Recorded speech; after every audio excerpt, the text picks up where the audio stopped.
If you ask how I encountered Gurdjieff's teaching, then it was through rock climbing.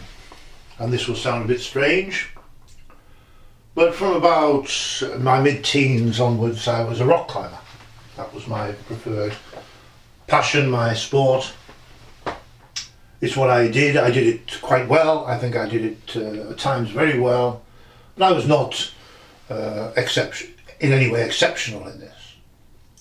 And this was the late 60s, early into the 1970s, and it's impossible. It requires a complete book to explain my experiences in this area.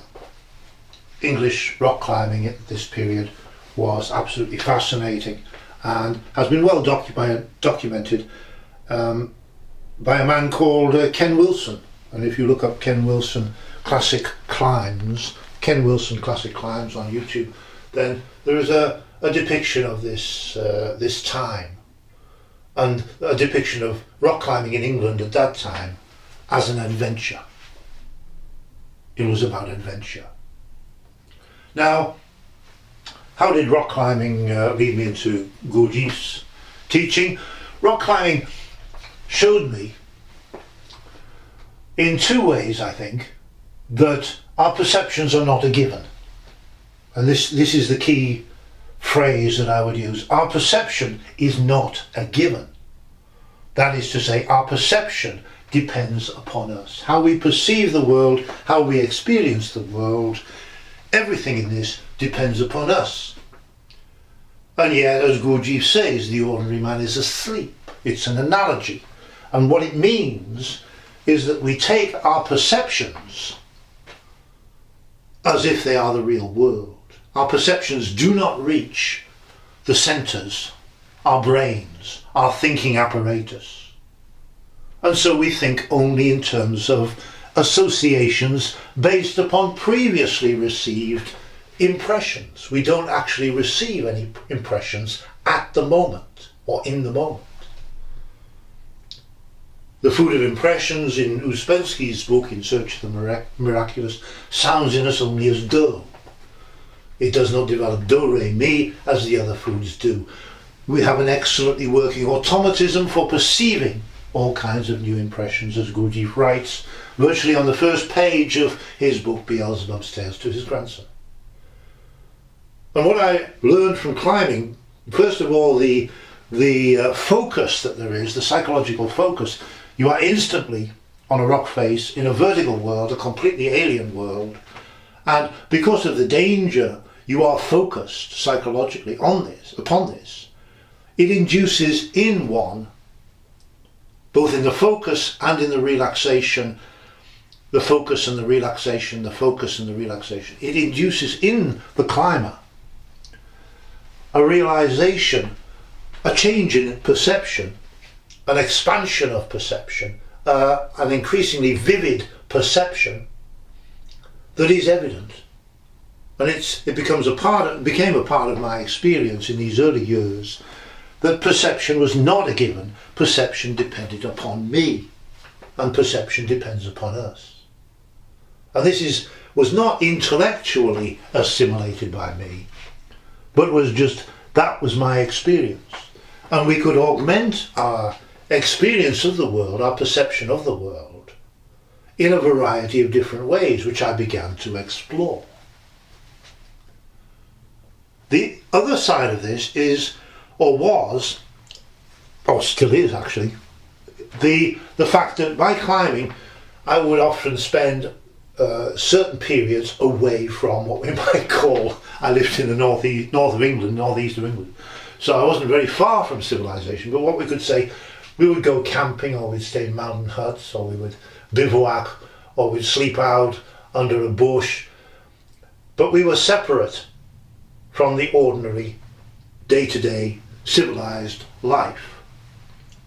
And this creates a particular focus of energies, a particular, as it were, residue of energies, a particular reservoir of energies. That means that when you return to your ordinary life, it is with an increasing amount of energy, an increasing vividity.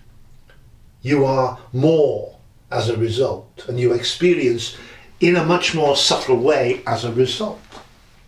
And this again was an experience of mine. It was not an intellectual experience, it was part of my life for a long, long time. Now, at the time, I mentioned Ken Wilson, but no relation to him is a writer called Colin Wilson. And I would read some of his books, and he would refer to profound philosophers such as Husserl. I don't know how you pronounce it, I think he's German. But he had various theories which seemed to correspond to me as they were explained by Colin Wilson in a very simple way, to resemble my own experience. That is to say, the experience that perception is not a given. Husserl was talking about something, I think it was phenomenology, and this was essentially this very fact, that perception is not a given, that we perceive the world and our perceptions depend upon us. Of course they do. It's obvious when you say it, clearly. Now, Colin Wilson also wrote about a number of other people gradually over the course of time, but he had mentioned Gurdjieff and he had mentioned Uspensky. He did not really understand them, of course. He interpreted everything.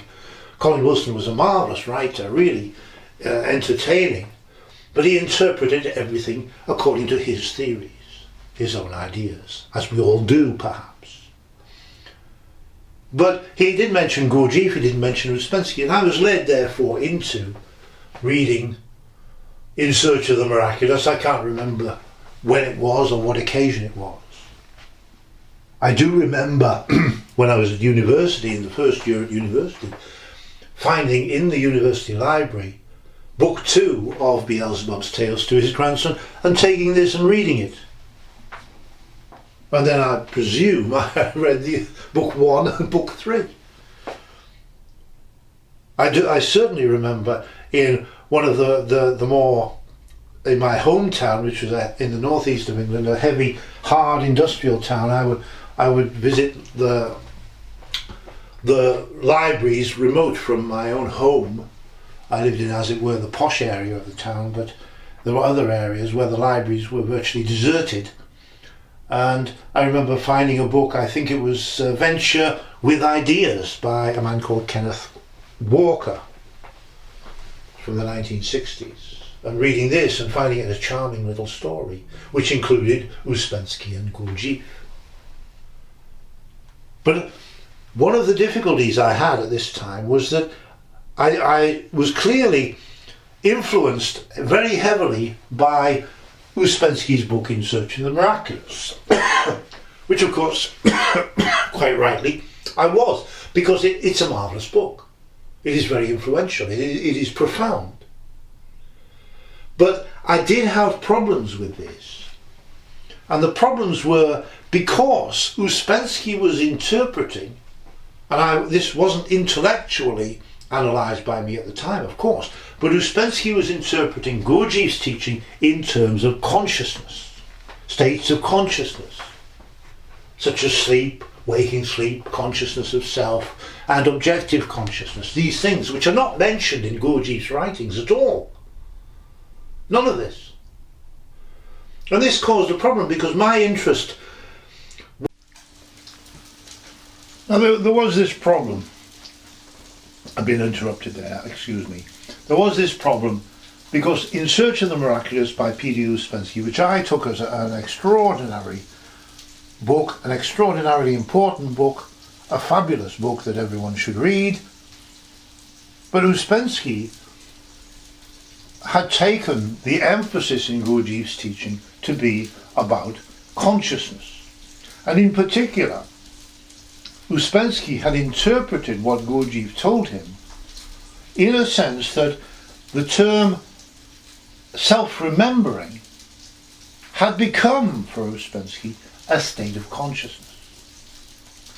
And much of Uspensky's teaching, and much of what followed from Uspensky's teaching, which I have referred to elsewhere as the Gurdjieff tradition, was concerned with self-remembering. A state of consciousness, according to Uspensky. And yet, this seemed to me to have nothing to do with my experience, which concerned changes in states of perception. My understanding was that perception was not a given, and this is what interested me. And so, although the book In Search of the Miraculous by P.D. Uspensky is a marvellous book, I did have certain problems with it. And I couldn't really analyse these problems. I didn't have the data to do it. And this is clearly the situation of most people. If you'll forgive me for saying so, this is the situation of most people in the Gurdjieff tradition. They don't have any data in order to criticise this tradition.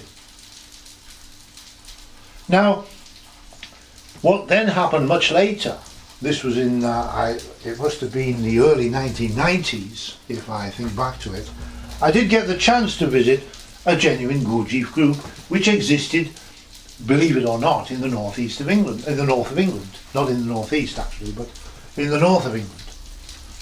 And I met a lady who had met Uspensky. She had met Gurdjieff, she had worked with Uspensky, she had worked with Gurdjieff, she had met people like John Bennett, and she was teaching in a rather remote farmhouse in the north of England.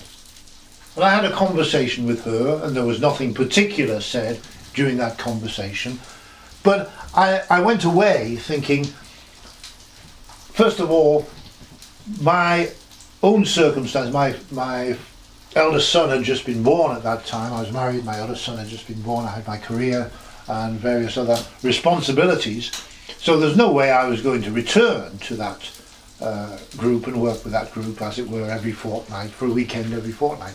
I could not do it.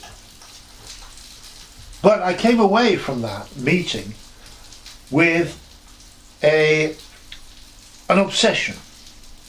And that obsession was with one of the paragraphs at the start of Beelzebub's Tales to His Grandson. It's actually on page, I think, 24 to 25. And this paragraph explained what Gurdjieff was teaching. Now, it did not clarify this problem that I had between the fact that perception is not a given, and the importance is perception, and Uspensky's interpretation of Gurdjieff, that Gurdjieff is teaching about consciousness, and in particular about self-remembering. There is actually virtually nothing in Gurdjieff's writings about self-remembering, so this is an interpretation by Uspensky, and is not actually Gurdjieff's teaching. So I was led to this paragraph in Beelzebub's Tales to His Grandson. I've talked about it elsewhere. You can read it on page 24-25. And it included the words automatically and mechanically. And this contradicted everything that Uspensky had said. And this led me to actually read Beelzebub's Tales to His Grandson in a more thorough manner. And about page 6 or 7 of this book, Beelzebub's Tales to His Grandson, I came across, in my opinion, the trouble with you in the present instance is perhaps chiefly due to the fact that while still in childhood there was implanted in you an excellently working automatism, so far so good for Uspensky and the Gurdjieff tradition, but an excellently working automatism for what? An excellently working automatism for perceiving all kinds of new impressions. And so suddenly I leapt into this book. This whole book opened up because it's about perception. It's not about consciousness. It's not about states of consciousness as Uspensky has presented Gurdjieff's teaching. And this opened up for me the beginnings at least of what Gurdjieff was actually teaching in this book Beelzebub's Tales to His Grandson. It is a book about perception, the fact that our perceptions are not a given, that we live in a state of sleep, that is to say, our centres, our brains, our psychology works on associations only. whereas they should work on perceptions and the associations that objectively result from those perceptions. Instead, we work upon associations based upon previously received impressions. That is to say, we live in sleep, we live in our dreams. We live based upon associations only because our perceptions do not reach the centres. We have an excellently working automatism for perceiving all kinds of new impressions. The food of impressions in Uspensky's depiction of this situation In Search of the Miraculous, which Uspensky in fact did not fully understand, or did not even actually begin to understand, is that the food of impressions, perceptions, the food of impressions sounds in us only as do. It does not develop do, re, mi as it should. Why not? Because we have an excellently working automatism for perceiving all kinds of new impressions. Gurdjieff's teaching is about perception. I approached Gurdjieff's teaching because I knew that our perceptions, our experience of the world is not a given. It depends upon us.